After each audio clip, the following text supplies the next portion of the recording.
Hello and welcome to the Writer's Mind Podcast, Episode 9.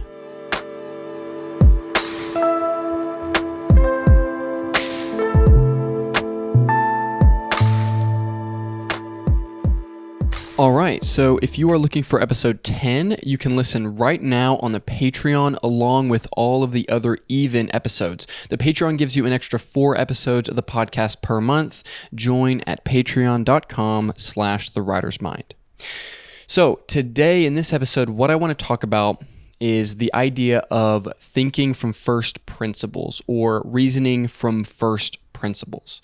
Maybe this is an idea that you've heard of before, but I want to talk about it in depth, and I want to talk about how it relates to storytelling today. So with first principles, the idea is to break down complicated problems into their most basic elements and then reassemble them from the ground up. So if you're looking at a process, you're looking at just something in life, the idea is to break that process down to the most basic ideas that can't be broken down any further, and then reasoning back up. So this is an idea of very clear thinking. So this works in a lot of different fields. So philosophically, you can do this.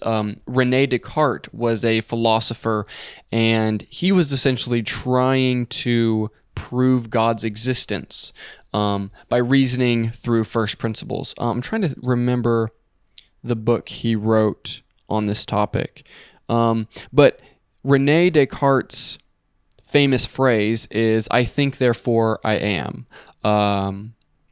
I think the phrase was cogito ergo sum, something like that. I'm probably butchering it. But Descartes had this idea of "I think, therefore I am." And what this was him trying to reason from first principles and come to a very simplistic idea that he could then use to build out the rest of his philosophy. So that statement, "I think, therefore I am," what he's saying there is, because I am aware of the fact that I am thinking, this means that I exist. That's what he's saying. So the fact that I can perceive the fact that I am a thinking creature, the fact that that thinking exists at all, means that I exist. And that might sound like a basic concept. Of course you exist, of course you exist. But he was using that to find an extremely basic first principle that he could then build other elements of his philosophy on top of. So he was a big believer in the idea of doubting as much as you could to then find the most basic ideas of life. And so then he went further. You can look up his essentially what he has as his logical proof of God's existence through first principles. If you want to look that up, I'm sure if you Google that, you could find it. That's not what I want to talk about today. There are different kinds of first principles, like philosophical first principles like he talked about. And there's also engineering first principles. When you are building a building, for example, there are certain fundamental principles of how physics works that you are going to have to work within to then build a building that works. Now, there's a lot of different things you can do within those, rules and boundaries of physics, but they do exist, and it's important to find them so that you can then build, structures that actually work. This also works in storytelling. So there is an idea of storytelling first principles, the most basic ideas of storytelling, how they work and why they work, and then why you can use them to then look at your own stories and look at other stories and see what's working and what isn't. So a lot of our thinking, a lot of how we go through the world is by this idea of reasoning by analogy. So what reasoning by analogy is essentially you are told something, and then that something that you're told then becomes a belief, and then you don't question that going forward. So a lot of religions are based upon this, that somebody has told you a specific set of beliefs, rules, and structures, and rather than thinking and reasoning from first principles to decide what you believe, you just sort of accept that as at face value. Now, that's not to say that, your particular religion is incorrect. I'm not saying that at all. What I am saying is that it is on you to then take the information that you've heard and then reason from first principles and then decide what you think and if this is accurate from your interpretation of the world. So this is reasoning by analogy. So another example of reasoning by analogy would be, so it's somebody who, think about like a football coach, for example, and they have a playbook. And they have never written plays. They have never created plays for their team to follow. They've always used the plays that other people have made. That's reasoning by analogy. That is taking some concept somebody else made and then believing that that thing works and then placing it into, your strategy. And then reasoning from first principles would be you as the coach breaking down how your particular game works, like how football works, for example. And then deciding, okay, within the laws and the boundaries and the rules of this game, how then do I create effective plays? How do I create effective ways of playing this game and helping my team win, right? And that's reasoning from first principles. So the idea is that if you are a coach who can reason from first principles, you don't need somebody else's playbook to create effective plays because you understand how the game works. Same thing like an architect, for example, who's building a building and he uses, or let's say like a builder who uses a blueprint for a building that somebody else created, like let's say an architect created. That builder is just going off of a reasoning by analogy. He is going off of something that has been created for him, and he is building that thing. He doesn't necessarily truly understand how that thing works. He is going off of what somebody has told him to build, for example. Now, the difference would be an architect who designs buildings. If you're an architect who designs the blueprints for a building, you have to operate from first principles. You have to understand how physics is going to work. You have to understand whether or not your building design is going to function in the real world. And so, a lot of what we know, a lot of what we think comes from different types of authority figures telling us something, right? We believe something because an authority figure has told us. Now, most of us are operating with this mentality, at least on some level, right? Because there are things in your life that you don't understand, but you just operate within them. And that's fine. It's very, very difficult to have a first principles understanding of literally every single element of your life. It's just not possible. For example, the audio system that I'm currently using, right? The mic I'm holding. If you asked me, how does this mic function? I could give you a very generalized version, but if you ask me to build this mic, I would be completely lost, right? I have not learned the first principles of audio engineering, for example, of audio hardware engineering. This is something that is not within my brain. I have a reason by analogy that certain mics work and that you kind of want this end result, but I don't have a first principles understanding. Same thing with the laptop that is sitting in front of me. I've built a couple of desktop PCs, so but essentially that's kind of plugging in pieces. I don't actually, if you actually told me to build a hard drive from scratch or build a CPU for a computer from scratch, I would have nowhere to start. I would have no idea what I was doing because I don't have a first principles understanding of that thing. And I don't think it's important to have that in all areas of life, but I do think there's a few areas of life where it is important to have that.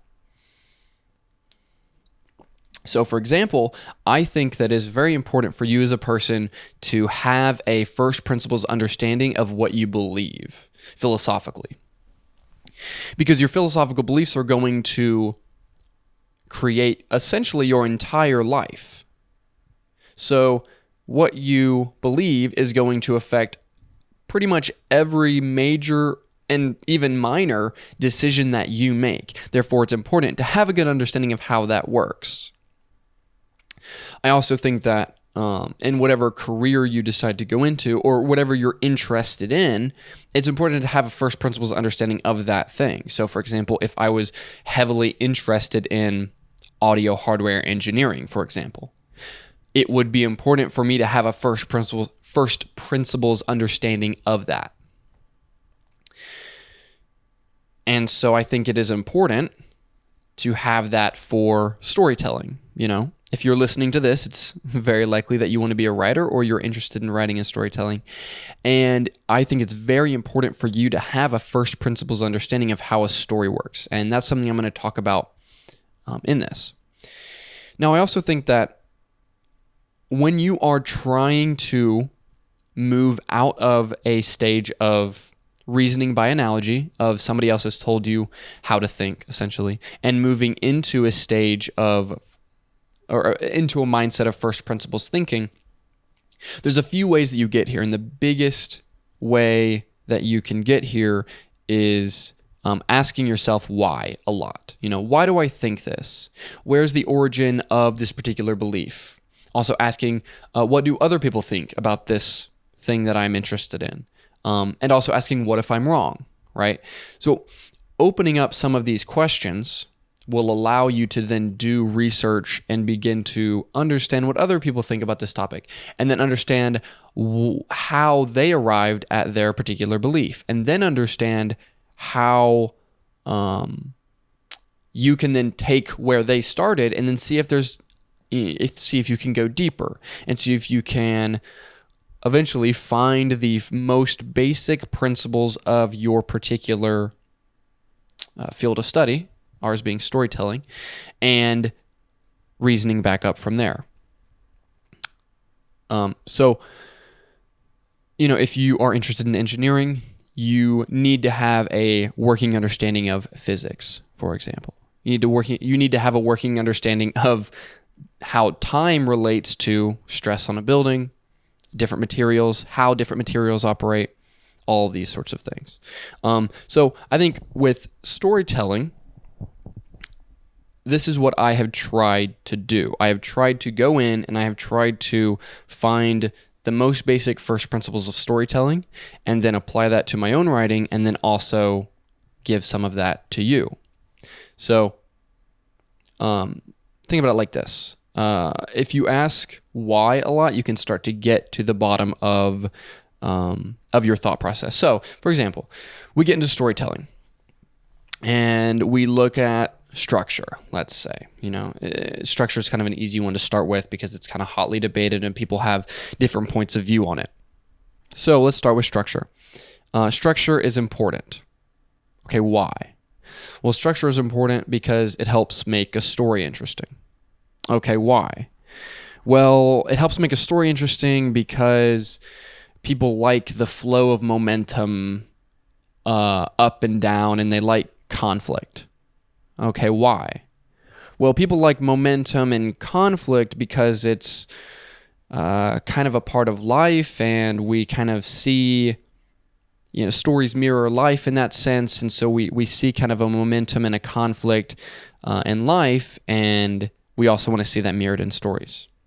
Okay, what does that mean? Let's try to dig into that. Well, conflict is the idea of continued struggle. This idea of, the struggle against the self, the struggle against the world, the struggle against opposing forces, and we are all sort of in that struggle, and we need to try to extrapolate that and try to get an idea of how that works. And it's like, okay, well, why? Well, conflict allows us to change and grow. And conflict is the catalyst for us having to change our way of operating so that we can, exist and live and survive. Okay, well, let's go deeper. So, what do we mean when we talk about change in our way of operating, and how does that actually apply to our own life? Well, as human beings, we're constantly in a state of change. We're growing up. We're getting older. We are ideally growing in these different categories of life. We're growing in our own philosophy. We're growing in what we believe. We're changing our views based upon our personal experiences, and we're going through all of this. Okay. And so how does this relate to storytelling? Well, it relates to storytelling because stories show us that stories are essentially a way of viewing our own change and our own conflict through a lens that we can understand. Okay, well, why is it beneficial? Okay, well, it's beneficial because it allows us to get an idea of how other people think about living, and how other people are viewing change, and how other people are growing. And so you can say, okay, so you also can find, and here you find, okay, well, why does that matter? Well, it matters because part of the human condition is being alive and living in this sort of existential wonder on who we are and what we're doing here and what the point of all this is. And so if you really get to it, structure helps us organize conflict, and conflict helps us understand change, and change helps us understand like our struggle to grow and figure out what we're doing here. And so you can essentially get to this point where you realize that what a story is this piece of showing other people your view on existence and how existence either is or maybe should be, or how you view it, or what your experience is. And it allows us to maybe get just a little bit closer to having an understanding of what we're all doing here, right? And so this is the process that I think you should try to go on. This is the path that I think it's important for you to take. And, then once you kind of get to that level, and it's very possible that I haven't gone deep enough, and maybe I should, continue my thoughts. But then you can go back and look at structure, and you can say, okay, well, is there a structural method that isn't about marketing a screenplay, for example? Is there a structural method that is looking at the innate change and growth of humanity and, how that relates to our perception of the universe? And well, yes, this is why I have such a adherence or a following of this idea of like Dan Harmon's story circle, because I believe that what Harmon did, when you read his Channel 101 articles, if you look up Channel 101 story circle, they'll come up on Google. When you read those articles, you realize that he was trying to get down to the nitty-gritty of why a story exists. And he was trying to, just look at the process of change, not only in storytelling, but also in existence. And not only in existence, but also in just the universe as a whole, as this thing that is moving through this concept of time, right? And so that sounds like kind of heady and weird, but like I really think you have to go there. And this is part of why so many people have like a reaction against story principles and rules and these sorts of things, because they innately know that a lot of story ideas and a lot of things that are presented as story principles are just reasoning by analogy. They're just some sort of belief passed on that hasn't actually been looked at deeply. And people react against that because people know that innately they should be searching for first principles. because that's really where thinking happens and really where thinking takes place. And so I would encourage you to do that. And I would encourage you to do that on stories as a whole and also the different elements of story. This is also why I looked at conflict and I was like, how does this actually work? What are we talking about when we talk about internal and external conflict? What does that actually mean? And this is how I found, Michael Arndt and some of his, when he talks about philosophical stakes. And I realized that, this idea of philosophical stakes and philosophical conflict wraps into the idea of the purpose of stories. And it wraps into the idea that stories are helping us figure out life and show others kind of an understanding or a perception of life. And that's why conflict and philosophical conflict matters. And then you add that to this innate idea of how conflict works, how momentum works, and you start building structure. And then suddenly you have a much more first principled understanding of storytelling, and then you can really build up from there. And I think that's really important to do. Elon Musk has a quote, and I wrote it down here. And I really like this quote. He said, "I think people's thinking process is too bound by convention or analogy to prior experiences. It's rare that people try to think of something on a first principles basis. They'll say, we do that because it's always been done that way. Or they'll not do it because, well, nobody's ever done that, so it must not be good. But that's just a ridiculous way to think. You have to build up the reasoning from the ground up. From the first principles is the phrase that's used in physics. You look at the fundamentals and construct your reasoning from that, and then you see if you have a conclusion that works or doesn't work, and it may or may not be different from what people have done in the past. So you have to start there. Now, I also think, in this he talks about prior experiences. Now, of course, sometimes our thinking can be shaded or jaded or wrong because of prior experiences. We've, messed up in a certain way, or things haven't worked out in a certain way. And so we cut off certain lanes of thinking because of that. But I also think that your experiences do matter heavily when you are working on first principles thinking, because your experience helps you get essentially your case study view of how the world works, right? And your experience is not going to be the same as everyone, but there are also certain things that are universal in your experience compared to other people's experience. And if you are coming into contact with, people's beliefs or these analogies or some of these ideas that just don't at all align with how you're viewing the world, this is actually interesting, because this allows you to do some first principles thinking. It allows you to go down a lane and say, okay, I heavily disagree, or my experiences lead me to disagree with this idea, this belief, this analogy, whatever.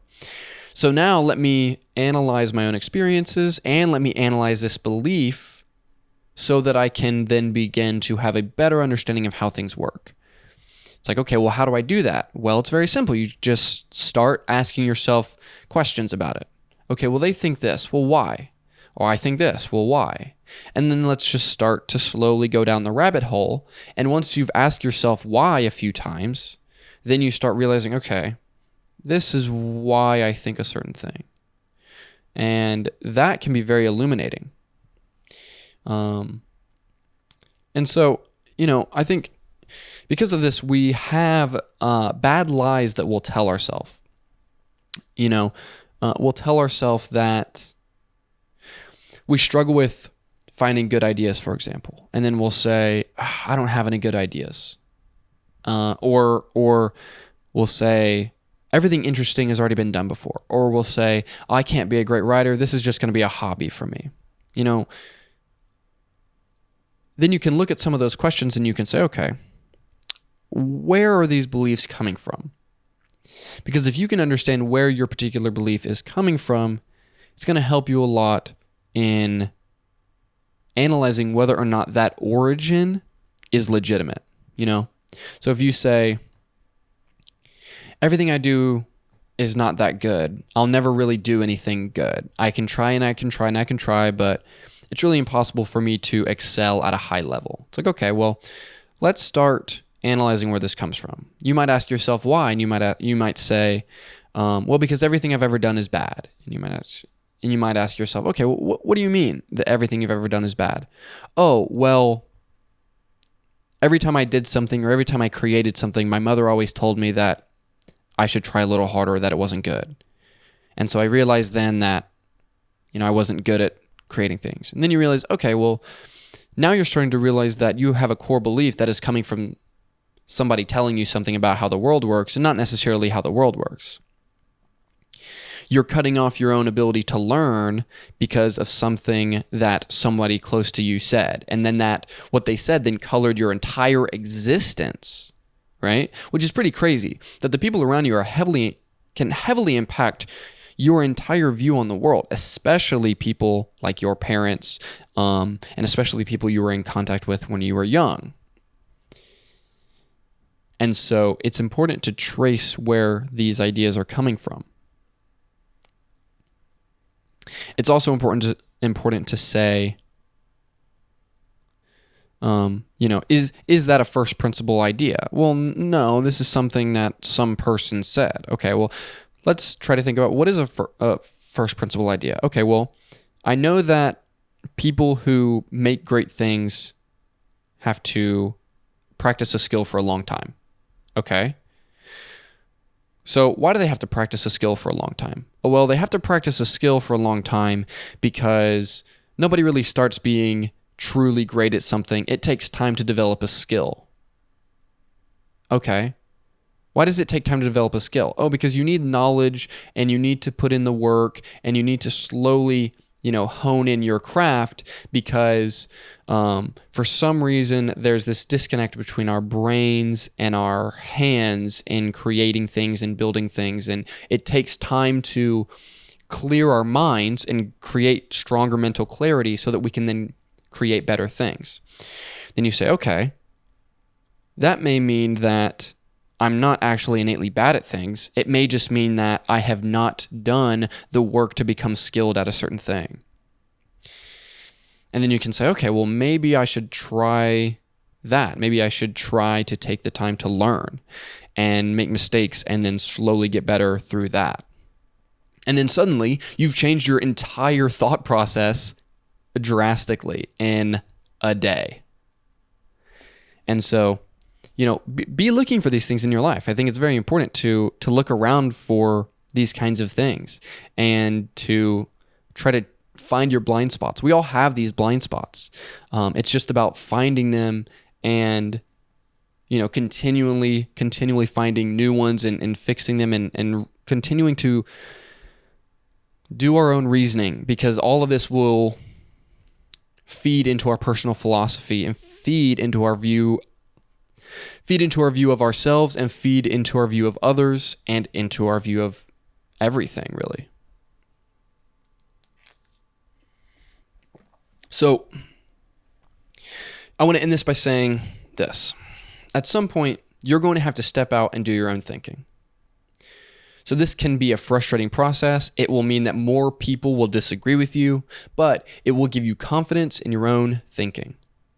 It will help you be open to new ideas, and it will give you confidence in your abilities because you aren't relying on other people to tell you what to think. So that's what I hope that you can do just a little bit. Look around you. Look around at some of the bad beliefs that you're holding, or some of the beliefs that you feel like are holding you back. Some of the things you feel like are true, but you wish they weren't, or even some of the things that you wish were true, but there's a piece of you that doesn't really feel like it is, Tug on those threads, go down those rabbit holes and see what you find. I hope you enjoyed this episode. Again, if you want to listen to episode 10 right now, you can find it on the Patreon, patreon.com/thewritersmind, along with all of the other even episodes, and I'll see you next week.